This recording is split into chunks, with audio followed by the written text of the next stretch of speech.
Welcome to Baha'i Books and Authors, a podcast which introduces to you writers and the works they've penned related to the Baha'i Faith. We'll explore the inspiration, the process, and the stories behind their work. I'm your host, Jan Grammer.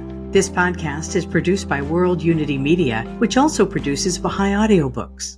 Here was a man who was an officer in the Civil War, a writer, a poet, an actor and singer, a prospector for gold, and a businessman. He was a careful student of philosophy and religion, embarked on a quest for spiritual truth. He was in his late 40s when he heard about a minister's talk given at the first World's Parliament of Religions in Chicago in 1893. That religious leader was the first to mention Baha'u'llah's name in North America. And that name, that teaching, caught Thornton Chase's attention.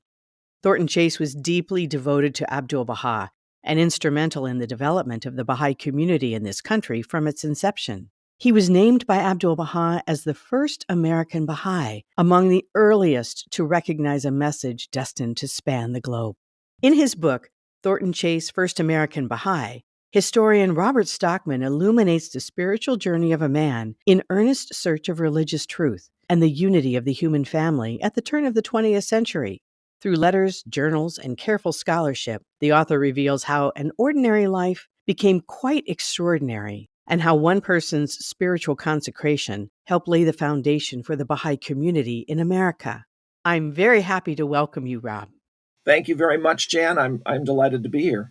Thornton Chase describes his childhood as loveless and lonely, and he had a difficult time in his early life over a span of years when he served in the Civil War as an officer of a Black Army unit, while he was at university, in his teens, and finding employment. How do you think all these many challenges shaped his character? It's actually, at this point, difficult to speculate too much about that because we really know only bits about his life at that time. I suspect we'll find out more when more newspaper articles become available, too. We know that his mother died when he was, 17 days old, if I remember right. His father remarried, 3 years later. He didn't get along with his stepmother at all until much later in his life. His stepmother arrived with 2 or 3 daughters, so he had older half-sisters. Thornton Chase's wife later said that she thought much of her husband's life was a quest to find his mother. And I think psychologically, his emphasis on love, the importance of love, the centrality of love in his own life, his quest for love, I think it probably, to some extent, traces back to the loss of his mother. Later, when he was a teenager, his father paid him to be tutored by Samuel Francis Smith, the author of, by the way, of My Country 'Tis of Thee. He was a very prominent Northern Baptist clergyman, and the Chase family were active Baptists. Smith's sister was an abolitionist who went to South Carolina to help organize a school for Black children during the war. So that may have been how he became interested in joining the Union Army. But note, he was 16 years old. He lied about his age and went into an officer's training school. He graduated from that program. It doesn't seem from the records we have from the military that it worked very well. He claims to have been the youngest officer in the Union Army in the Civil War because he was later promoted to captain before he was 18. And that may be true. He clearly was a man who wanted to make something of his life, who wanted to do something big, who must have had some sort of positive attitude where race was concerned. After the war, he goes to Brown University. He had been accepted in 1863 at age 16, which is not unusual. There were no SATs. There were no high school diplomas in those days. Kids could be accepted at age 14, 15.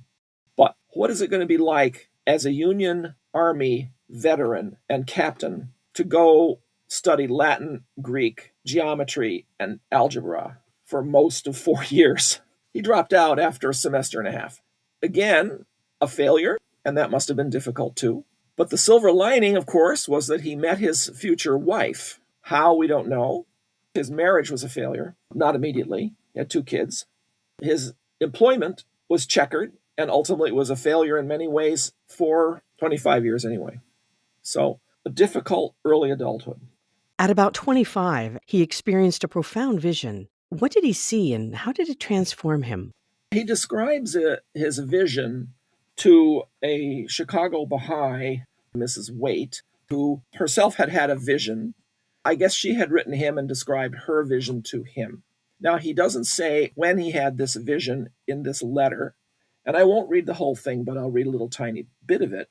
He says, the experience came in a time of pain and extreme soul searching and saved me from destruction. The same utter love, love unspeakable, because it is not of this plane of existence or experience, a perfect evanescence, an absolute oneness, the actual nirvana. And the following, walking on air, the exhilaration and joy in the midst of grief and pain, the all-embracing love of humankind, while drinking the dregs of misery, I was feeding on the food of heaven. And after weeks, yes, months, it faded away and became a sweet memory, an assurance of love, which guarded my soul from destruction and guided my steps ever towards the Lord. And he goes on to say, it was the experience of the Christ. He means the Spirit of Christ. And that, of course, is exactly what he later experienced when he became a Baha'i. And he ultimately, of course, met Abdu'l-Baha, the perfect exemplar of the Baha'i faith. Now, what was the dregs that he was experiencing? He couldn't get a good job. He moved to Boston just a month or two or three before the great economic sort of collapse that the whole country experienced.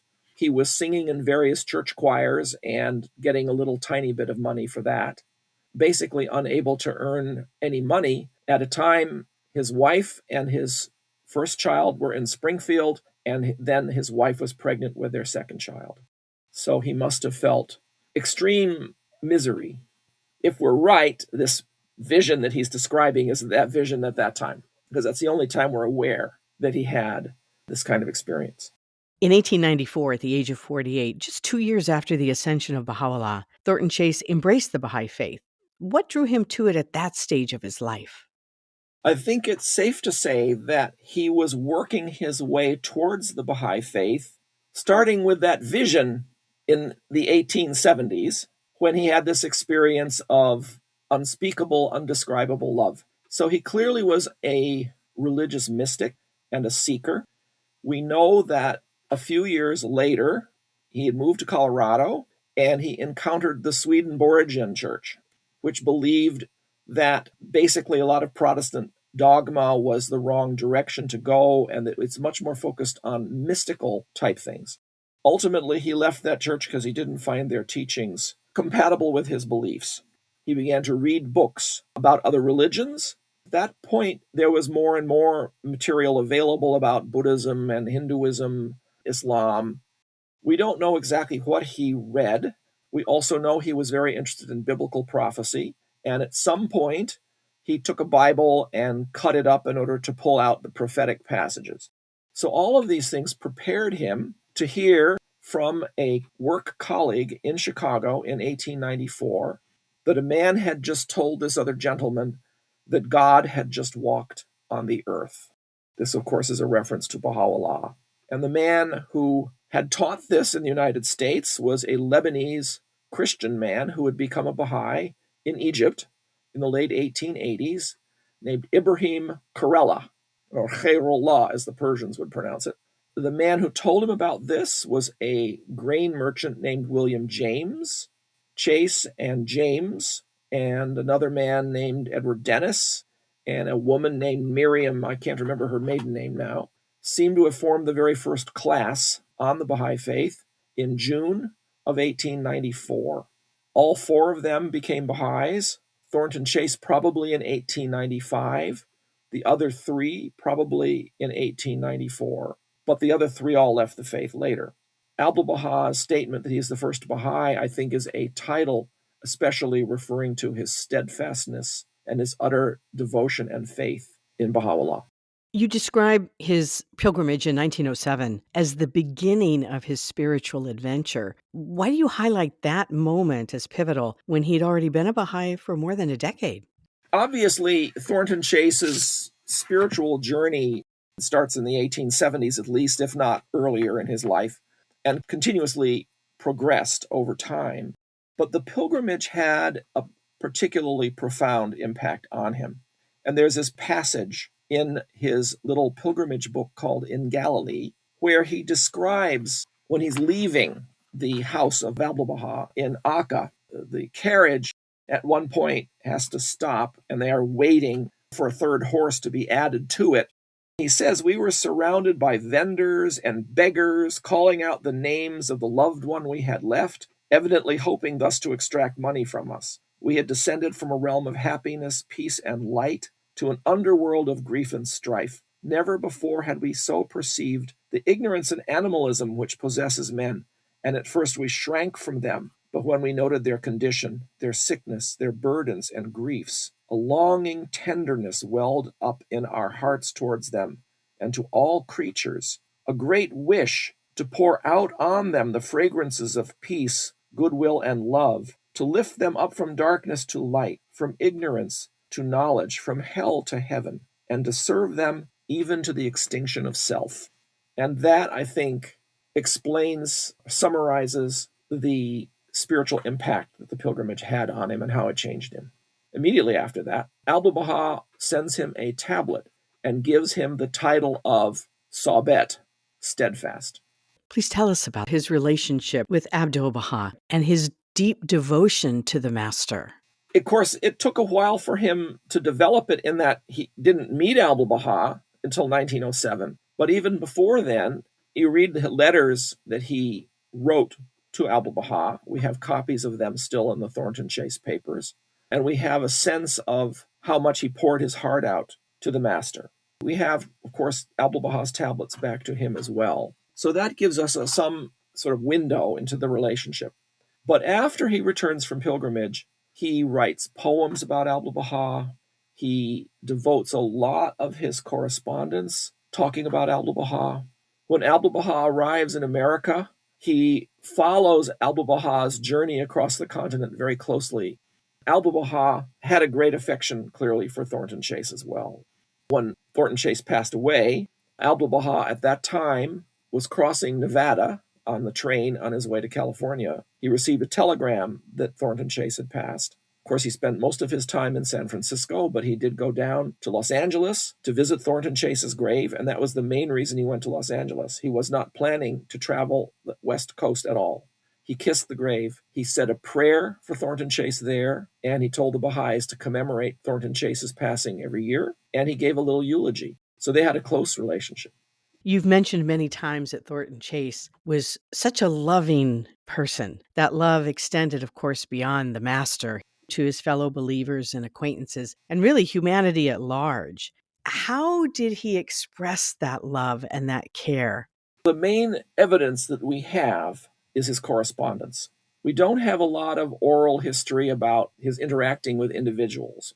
Thornton Chase wrote many, many letters to people. When he was on the train going from city to city, because he was a overseer of insurance agents, so he had to go from one city to the other to talk to the various agents for Union Mutual Life Insurance Company. And he had a typewriter, and he typed up all of his letters, and he seems to have kept carbons as well. So we have vast amounts of correspondence between him and various people, often young people. He would write young people to encourage them. He never met Hippolyte Dreyfus, the first French Baha'i, but he was in correspondence with Hippolyte Dreyfus. When Hippolyte Dreyfus's father passed away, he wrote an absolutely beautiful, almost like a eulogy about life after death. An absolutely gorgeous 2 or 3 paragraphs. Whenever I want to write someone about the passing of a loved one, I often send that because it's just so poignant. And so he poured out his love to people in his correspondence in particular. I was really happy to learn that this actually was a man who exuded love. I think he did exude love. I wish we could go back and watch him interact with people because we don't have that now. We don't have his diaries. His wife destroyed his diaries. While researching and then writing your book, was there something that surprised you about Thornton Chase? Oh, the love thing really surprised me. I'm not a natural mystic. I've never been interested in that side of the faith.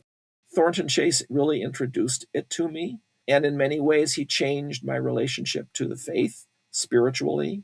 I would read his letters to people. I would say, love, love, love, love, love. And there were 25 believers at my fireside. And I said, oh, write that down. 25 people came to his fireside. There were 30 Baha'is in Sandusky. Write that down. Now we know how many Baha'is there were in Sandusky. Love, love, love, love. And I kept ignoring the love, love, love stuff. But after a year or two, I began to realize this is the important dimension in his life that I have to pay attention to. And so I began to reread the letters, focusing on that side of his life. It influenced very much my thinking about the faith and my connection to the faith in very important ways. Thornton Chase was instrumental in the early publishing of Baha'i books and even in the translation work. Tell us about that. The first place in the United States where Baha'i materials were published was Chicago. The organization that began the publishing was called the Baha'i's Supply and Publishing Board. Later, they incorporated it as the Baha'i Publishing Society, and then later it changed its name to the Baha'i Publishing Trust. But it starts out in 1899, 1900 as the Baha'i's Publishing and Supply Board, which was owned by Thornton Chase and 3 or 4 of his friends. They pooled their money in order to print books. They were very lucky to encounter a young man named Alfred Windust, who was a typesetter. He became the main publisher for Baha'i books in Chicago. Thornton Chase was one of the few people in the American Baha'i community with a college education. We can tell from his poetry that he had read extensively, and he clearly could write very well from his letters. So he was an important figure in the organization of publishing, probably in the editing, and to some extent in the financing of it. What might readers today, especially those who identify as spiritual but not religious, or spiritual but questioning, learn from Thornton Chase's approach to faith? I think Thornton Chase is, in many ways, the classic example of a mystic who becomes a Baha'i, someone for whom spirituality was the bedrock of their faith. Looking at his life, I think, can give us a clue how to be a Baha'i and to be a spiritual being as well. It's quite interesting to note that in addition to that, he was also one of the premier Baha'i administrators, one of the founders of the Chicago House of Spirituality, currently the local spiritual assembly. So he did many different things, but I think you could say they were all, to some extent, based on this love of God that he profoundly felt through the faith. You mentioned the House of Spirituality, and you called it in the book the most important Baha'i governing body in the Western world. What was Thornton Chase's influence in that, or his guiding hand? Thornton Chase was instrumental in organizing the Chicago Baha'i community. That seems to be the case all the way back to 1899, when the Chicago Baha'is first began to hear they should have a consultative body of some sort to organize them. Before that, they had community officers, and he may have been a community officer also, we don't know. But once they realized they had to organize a committee of some sort, he was elected historian. Subsequently, once that body became the House of Spirituality, he was the chairman. So he played a very important role in coordinating the House of Spirituality. A large amount of the House of Spirituality's efforts and actions are recorded not just in the House of Spirituality records, but also in the Thornton Chase papers. Very quickly, he realized that the Baha'is around the United States needed to know about the Baha'i holy days. So he organized the House of Spirituality to send postcards to every Baha'i community in the United States a month before each holy day, so that they would know that they should be celebrating the holy days. He was also one of the people who began the fast. And again, it was important to let the Baha'is know about fasting. He was one of the people who stopped drinking alcohol at a time when Baha'is were still drinking alcohol. So he really helped to organize not just the community, but also understanding of the laws, the observances of the faith from the very beginning. This has been such an enlightening conversation. Thank you so very much, Rob, for being with us today. Thank you very much. It was a pleasure. Thornton Chase, First American Baha'i by Robert Stockman, is available on Baha'iBookstore.com or wherever you get your distribution services. Subscribe or follow Baha'i Books and Authors on your chosen podcast platform.